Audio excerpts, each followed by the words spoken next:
बिस्मिल्लाहिर्रहमानिर्रहीम। तो दोस्तों, लास्ट वीडियो के अंदर हम लोगों ने जो पढ़ा that was the question related to the reforms of Ayub Khan, और हम लोगों ने इनकी डेकेड ऑफ डेवलपमेंट के बारे में पढ़ा।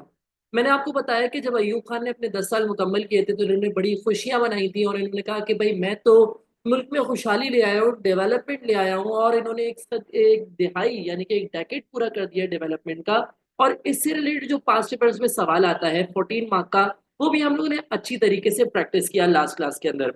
अब आज की क्लास में जो हमारा एक नया सवाल है वो है कि अयूब खान के टाइम में यानी 1965 में पाकिस्तान का कैपिटल चेंज हुआ। हमें पता है कि इनिशियली पाकिस्तान का कैपिटल था कराची और उसके बाद फिर हो गया इस्लामाबाद। तो भाई इस्लामाबाद क्यों कैपिटल बना दिया गया पाकिस्तान का? इस बारे में पास्ट पेपर्स में 7 मार्क का सवाल आता रहता है किस तरीके से कि why was Islamabad chosen as the new capital of Pakistan. तो भाई इसका पहला रीजन देखो, इसके बड़े कॉमन से रीजन है, बड़े जनरल से रीजन है, कोई स्पेसिफिक रीजन नहीं है इसके। पहला रीजन ये कि कराची का जो क्लाइमेट है वो बहुत ही हॉट है, बहुत ही वार्म है, बहुत ही ह्यूमिड क्लाइमेट है।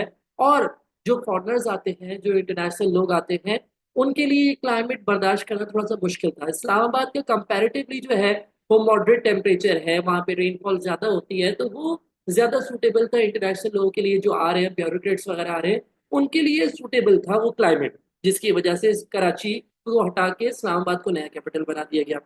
दूसरा सवाल, कराची तो एक कोस्टल एरिया पे है और बराबर में है इंडिया, तो कराची में हमेशा अटैक्स का थ्रेट रहता था। जबकि इस्लामाबाद की अगर हम बात करें तो it is comparatively safer because it is closer to the military headquarters in the northern side of the country.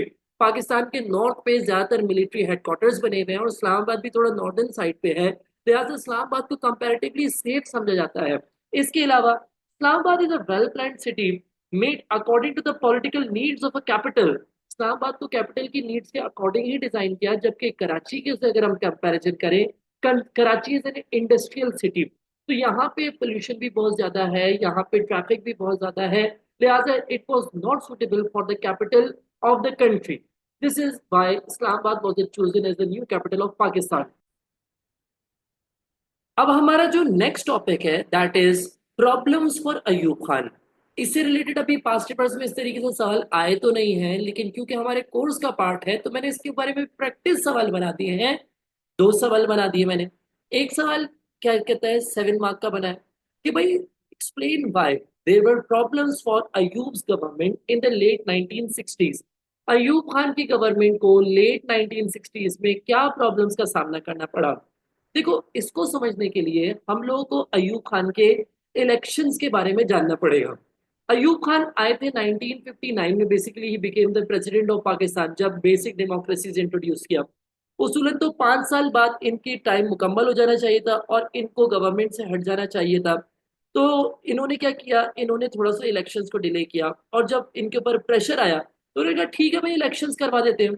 और 1965 में जाके इन्होंने बेसिकली प्रेसिडेंसी के लिए इलेक्शन करवाए, यानी कि प्रेसिडेंशियल इलेक्शन कराए कि प्रेसिडेंट कौन बनेगा। जनवरी 1965 में करवाए। अयूब खान ने जो है वो एक नई पार्टी से नॉमिनेट हुए जिसका नाम था मुस्लिम लीग, कन्वेंशनल मुस्लिम लीग, जिसको अयूब खान ने ही मदद करी थी बनने में। और अयूब खान को लग रहा था कि इनको कोई भी हरा नहीं सकता, क्योंकि कोई भी इतना ज्यादा यूनाइटेड नहीं है, सारी पार्टीज इतनी ज्यादा डिवाइडेड है कि उनके खिलाफ कोई भी क्रेडिबल सपोर्ट, क्रेडिबल ओपोनेंट कोई खड़ा ही नहीं हो सकता जो अयूब खान के खिलाफ इलेक्शन जीत पाए। लेकिन अयूब खान यहाँ पे गलत साबित हुए, क्योंकि सारी ऑपोजिशन पार्टीज ने अग्री किया कि भाई हम लोग एक ही लीडर को सपोर्ट करेंगे, और हमारी लीडर है कायदे आजम की बहन फातिमा, मोहतरमा फातिमा जिन्ना। अब सोचो, फातिमा जिन्ना एक जगह खड़ी हुई और एक जगह अयूब खान खड़े हुए हो, कायदे आजम की बहन अगर खड़ी में इलेक्शंस में, तो जाहिर सी बात है किसने इलेक्शन जीते? सबको यही लग रहा था कि इलेक्शंस तो अब वन साइडेड ही होंगे और फातिमा जिन्ना ही जीतेंगी। उसके बावजूद अगर हम लोग 1965 के इलेक्शंस को कंपेयर करें तो अयूब खान यहाँ पर 64% सीट जीत जाते हैं, जबकि फातिमा जिन्ना सिर्फ 36% सीट जीत पाती है। अब ये जो रिजल्ट था, जाहिर सी बात है इस पे चैलेंजेस तो उठेंगे, इस पे वोट रिगिंग के, इंटिमिडेशन के इल्जाम तो लगेंगे, और ऐसा ही हुआ। यहाँ पर results were challenged by the opposition party. Opposition people जो थे वो रिजल्ट्स को चैलेंज कर रहे थे। कराची के अंदर हालात खराब होना स्टार्ट हो गए। ईस्ट पाकिस्तान के अंदर भी प्रोटेस्ट होती है, और जब इन प्रोटेस्ट के लिए पुलिस आती है उनको रोकने के लिए, तो इस प्रोटेस्ट में 20 लोग मारे जाते हैं। Ayub Khan was re-elected as the president of Pakistan, but at the price of rioting started by the opposition groups who believed that their candidate had been cheating। भाई यहाँ पर फातिमा जिन्ना के साथ चीटिंग हुई है, सबका यही मानना है, और यहाँ पर मुल्क में हालात खराब होना स्टार्ट हो गए। अयूब खान कुछ टाइम तक तो अड़े रहे कि मैं ही प्रेसिडेंट हूँ, बस ऐसे ही चलेगा मुल्क, ठीक है। लेकिन लेटर ऑन, लेट 1960s यानी कि 1967 68 वगैरह में क्या हुआ, अयूब खान के खिलाफ प्रॉब्लम्स उठना शुरू हो गए। By 1968 many people who were discontented with the government, क्योंकि वो कह रहे थे कि डेमोक्रेटिक नहीं है, ये अनडेमोक्रेटिक गवर्नमेंट है, तो इसके खिलाफ क्या हुआ, वोट रिगिंग धांधली के इल्जामात लगने शुरू हो गए, और लोगों ने कहा हमें फ्रेश इलेक्शन चाहिए, जो कि अयूब ने मना कर दिया। तो अक्टूबर 1968 में वेस्ट पाकिस्तान में, all over west Pakistan, students ने प्रोटेस्ट किया कि भाई हमारे साथ नाइंसाफी हो रही है, धांधली हो रही है, हमारे कैंडिडेट के साथ चीटिंग हुई है।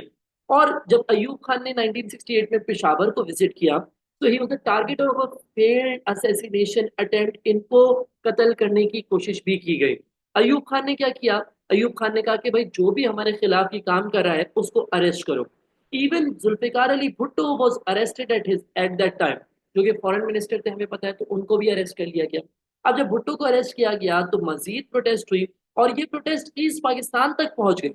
अयूब खान की जो भी रिप्रेसिव पॉलिसीज थी, इन्होंने क्या किया, इन्होंने लोगों को तोड़ने के बजाय और ज्यादा यूनाइट कर दिया। Ayoub's repressive policies succeeded in uniting various parties that opposed him. In January 1969, 8 of them formed Democratic Action Committee। इन्होंने एक कमेटी बनाई जिसका नाम था डेमोक्रेटिक एक्शन कमेटी। और इनकी क्या डिमांड्स थी, इनकी डिमांड्स थी कि हमें प्रॉपर इलेक्शन चाहिए, हम चाहते हैं कि प्रेसिडेंट के पास जो इमरजेंसी पावर है इसको लिफ्ट कर दिया जाए, और ईस्ट पाकिस्तान को ऑटोनॉमी, ऑटोनॉमी निकला है ऑटो से, ऑटो मतलब खुद ब खुद, यानी कि इंडिपेंडेंट चलने वाला है, तो हमें बेसिकली इंडिपेंडेंस चाहिए ईस्ट पाकिस्तान के लिए। तो इस तरीके से अयूब ने रियलाइज किया कि यार, पहले तो इन्होंने अनरेस्ट को काम डाउन करने की कोशिश की, लेकिन फिर इन्होंने 17 फरवरी 1969 में he withdrew the emergency power, he released many of the political prisoners arrested the previous October, he began negotiating with the opposition, but he had done too little and too late। भाई opposition को खुश करने में आपने बहुत देर कर दी और बहुत ही कम कोशिश की।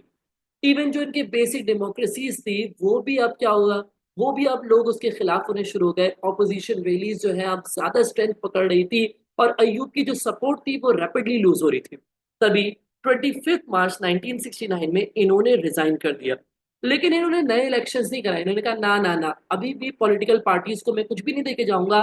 रेदर इन्होंने एक बार फिर पाकिस्तान की तारीख में मार्शल लॉ इम्पोज करवाया, और अपना जो कंट्रोल था वो याया खान को देके चले, और इस तरीके से स्टार्ट हुई याया खान की गवर्नमेंट, यानी कि basically Yahya Khan became the chief martial law administrator.